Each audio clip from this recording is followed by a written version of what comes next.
Inilah sedikit gambaran tentang jimat Aji Kawijayan dan guru spiritual dari pemimpin Indonesia mulai Presiden Soekarno, Soeharto, B.J. Habibie, Gus Dur, Megawati, dan SBY sampai dengan Joko Widodo.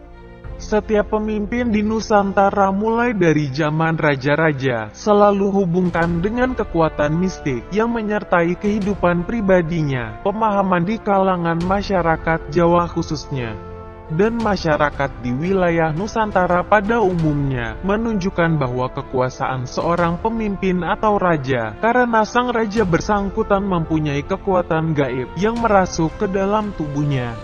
Orang atau masyarakat mengenal sebagai kesaktian atau Aji Jaya Kawijayan. Selain kekuatan atau kesaktian gaib Jaya Kawijayan, pemimpin atau raja memiliki pusaka atau benda bertuah atau benda sakti, tak terkecuali para pemimpin di negeri kita Indonesia. Kesatu, dari Presiden Soekarno. Beliau adalah salah seorang presiden pertama RI yang sangat karismatik, berwibawa, disegani dan dihormati oleh para pemimpin-pemimpin dunia, tak terkecuali oleh seluruh masyarakat Indonesia. Bahkan kadang ada yang mengkultuskan sosok Bung Karno secara berlebihan.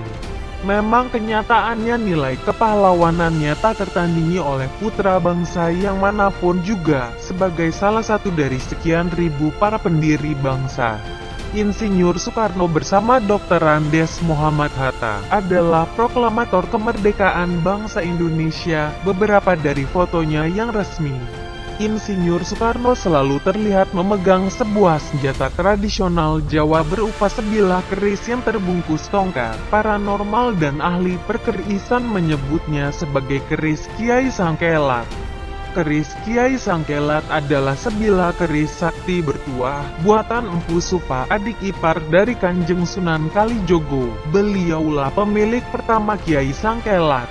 Kemudian diberikan kepada Sultan Hadiwijaya, yaitu Jaka Tingkir atau Mas Karebet dari Kerajaan Pajang. Selanjutnya menjadi piandel turun-temurun yang masih terah Majapahit. Selain pusaka sakti, Bung Karno juga mempunyai guru spiritual yang selalu memberikan wejangan atau mantra ataupun berupa Aji Jaya Kawijayan. Peristiwa Cikini, tanggal 30 November tahun 1957. Ledakan granat yang ditujukan untuk membunuh Presiden Soekarno. Ternyata Bung Karno masih tetap hidup, tidak mengalami lecet sedikit pun, dan keberuntungan masih berpihak kepada Soekarno. Percobaan pembunuhan juga pernah terjadi ketika Bung Karno sedang melaksanakan sholat Idul Adha di lapangan Istana Negara. Beliau ditembak dengan pistol dari jarak 3 saf berkali-kali. Tapi tembakannya satu pun tidak ada yang mengenai Bung Karno, justru melenceng mengenai orang lain. Percobaan pembunuhan Bung Karno yang lain yaitu pada tanggal 9 Maret tahun 1960.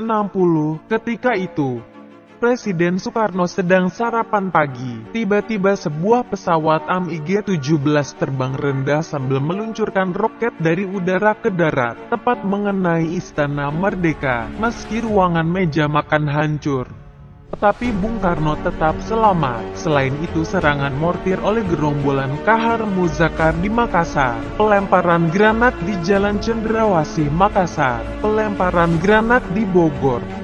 Semuanya tidak ada yang dapat mencederai Bung Karno. Anehnya selalu melenceng dari sasaran.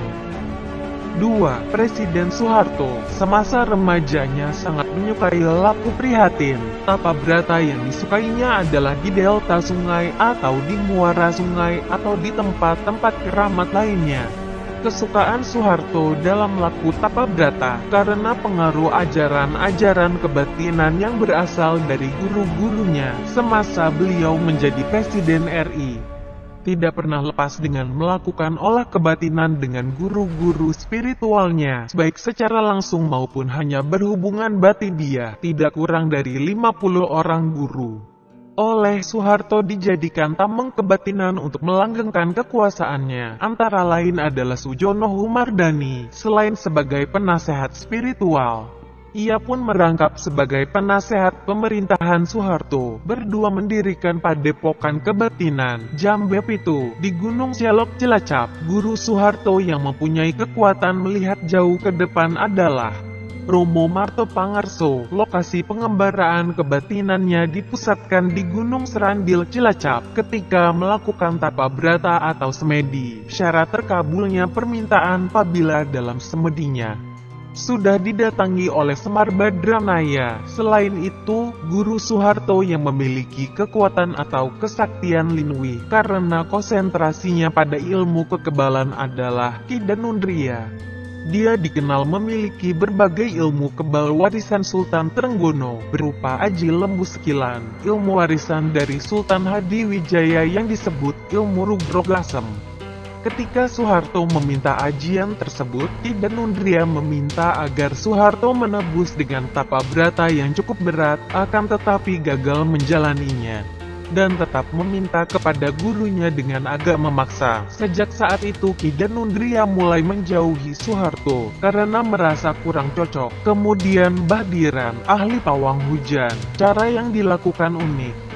Salah satu syaratnya menggunakan paku sebanyak bilangan genap, serta tulisan huruf kuno semacam raja berbahasa Arab dilengkapi dengan kain, yang lebarnya sudah ditentukan sebelumnya. Paku tidak boleh berkarat, kemudian dibungkus rapi. Setelah dibacakan mantra dan diasapi dengan asap pembakaran kemenyan serta taburan bunga 7 rupa, paku-paku tersebut dipasang di 4 penjuru angin. Kemudian dibacakan mantra dalam bahasa Jawa. Guru Soeharto yang lain adalah Ki Ageng Selo, yang kesaktian konon sulit ditandingi, dan guru spiritual sejatinya Pak Harto adalah Ibu Tin, yaitu istrinya sendiri. Oleh sebab itu sejak sepeninggal Ibu Tin, Pak Harto seperti kehilangan pegangan, kewibawaan, dan semua kekuatannya berangsur-angsur luntur, meleleh. Tapi ada ajian yang sulit meninggalkan atau dilepaskan dari beliau ketika saat ajal menjemputnya, yaitu ilmu Aji Lembu Sekilan, yang diminta dari gurunya dengan setengah memaksa. Yang mana saat itu Soeharto mengandalkan kekuasaan dan kekayaannya untuk memperoleh yang beliau inginkan. Memang, Aji Lembu Sekilan sangat ampuh, terbukti ketika serangan umum tanggal 1 Maret tahun 1949. Pak Harto diberondong senapan mesin, tetapi tak satu pun peluru yang dapat melukainya. Ada lagi ilmu yang dimiliki Pak Harto, berupa Aji Simbar Inten. Ketika serangan umum tanggal 1 Maret, Soeharto berpesan kepada anak buahnya, jika serangan musuh dari Sabela Utara atau Selatan, anak buahnya agar segera pindah ke sebelah kanan Pak Harto.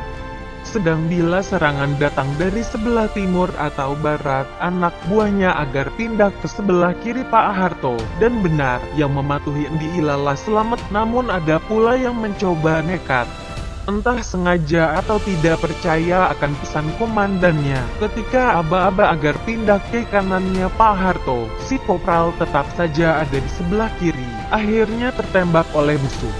Untung hanya tertembak di kakinya. 3. Presiden Habibie, Gus Dur, Megawati, SBY.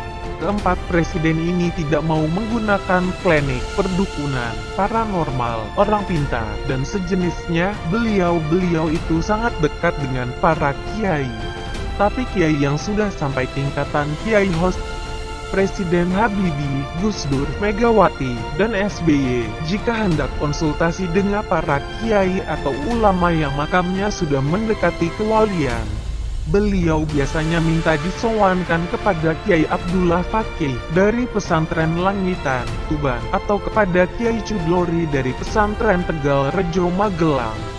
Pada masa itu masih ada beberapa kiai host yang bisa dijadikan tempat untuk dimintai saran dan doanya, yaitu Kiai Haji Ilyas Ruhiyat dari kampung Cipasung, Desa Cipakat, Tasikmalaya. Bahyam atau Kiai Haji Muslim Rifai Imampuro, pendiri Pondok Pesantren Al-Mutakin Pancasila Sakti, Klaten, Jawa Tengah. Kiai Haji Abdullah Abbas dari Pesantren Buntet Cirebon. Namun sekarang jumlahnya sudah sangat sedikit, sudah banyak yang almarhum. Praktis sudah tidak lagi kedengaran. Apakah masih ada kiai host sekarang ini? Kebanyakan yang ada sekarang adalah putra-putranya yang meneruskan tugas dakwahnya karena anggapan berkonsultasi kerohanian kepada dukun dan paranormal atau melalui cara-cara klinik, perdukunan, paranormal, orang pintar, dan sejenisnya jelas merupakan perbuatan haram, syirik, menyekutukan Tuhan. Dosanya sangat besar, tak terampuni. Maka sejak pemimpin kita, mulai dari Presiden Habibie, Gus Dur, Megawati, dan SBY, menjadi berubah total. Tidak lagi menggunakan cara-cara yang melanggar syariat, hasilnya suasana mistis. Aura negatif Istana Negara berkurang secara signifikan. Mulai dari akhir jabatan Habibie, istana masih lumayan angker, masih membawa pengaruh negatif tetapi dapat dinetralisir seperempatnya. Berkurang lagi ketika Gus Dur lengser sebesar 50%, berkurang lagi masa Mega sebanyak 75%, kemudian menjadi netral ketika zaman SBY di akhir periode 1, berkurang total menjadi 100%. Kini Istana Negara seterusnya akan menjelma menjadi tradisi adem, tenang, tentram, kontinuitas terselenggara tradisi transisi jabatan yang baik. Yang terakhir, Presiden RI ke-7 Joko Widodo. Sekarang Presiden RI ke-7 Bapak Joko Widodo, beliau dikenal bukan sebagai orang yang suka klinik-klinikan. Di pergelangan tangannya tidak ada gelang, tidak memakai jam tangan. Di jarinya tidak ada cincin, di dadanya tidak ada kalung dan sejenisnya, tidak menggunakan ikat pinggang yang aneh-aneh, dan di sela-sela kerjanya tidak pernah melalaikan kewajibannya untuk selalu mendekat kepada Tuhan. Malam hari bangun untuk salat malam, Joko Widodo lebih senang memasrahkan jiwa raganya kepada Sang Maha Pencipta. Beliau kerap mampir ke masjid atau musola untuk menunaikan ibadah salat 5 waktu. Lihat saja waktu salat duhur di Masjid Istana Merdeka, berjubel jamaah mengikuti Jokowi. Memenuhi panggilan azan duhur, kalaupun memakai jimat, yang dipakai beliau adalah jimat dari ibundanya, ibunya Joko Widodo dari Kiai di Solo. Jimat tersebut sebenarnya adalah doa dari Al-Quran, doa Nabi Musa alaihi wasallam, doa ketika beliau menghadapi masalah besar, mau menyelesaikan urusannya dengan Firaun. Nah, sekarang bicara soal jimat, benda yang selalu beliau bawa dan simpan di mobilnya ketika beliau merasa tidak enak badan. Jimat itu baru dikeluarkan, yaitu berupa minyak kayu putih dan jamu. Untuk seger-seger waras, kembali bekerja keras, kerja dan kerja. Begitulah mantra beliau yang diucapkan. Suatu ketika, ada sesekali kejadian lucu yang membuat beliau heran sendiri. Di saat menghadiri sebuah acara di kampung, stafnya menelepon Bapak Joko Widodo. Ada yang menunggu beliau di garasi, menyuruh Bapak agar segera datang. Penting, darurat, ternyata ada orang kesurupan. Akhirnya Pak Joko Widodo mendatangi orang tersebut agak bercampur heran. Masa disuruh nyembuhin orang kesurupan? Lalu Bapak Jokowi segera masuk ke dalam rumah mengambil es batu dari kulkas. Kemudian diusapkanlah ke wajah orang tersebut, dan ternyata sembuh. Ajaib, gumamnya. Rupanya peristiwa serupa terulang ketika Bapak Joko Widodo diminta oleh seorang ibu yang sedang menggendong anaknya yang sedang menderita sakit panas. Dan Bapak Joko Widodo dengan telapak tangannya mengusap kepala anak tersebut sambil berkata, "Sudah sembuh ya?" Besoknya Jokowi meminta ajutannya untuk mengecek anak itu, dan subhanallah, Allah Maha Besar, ternyata anak tersebut sudah sembuh seperti sedia kala.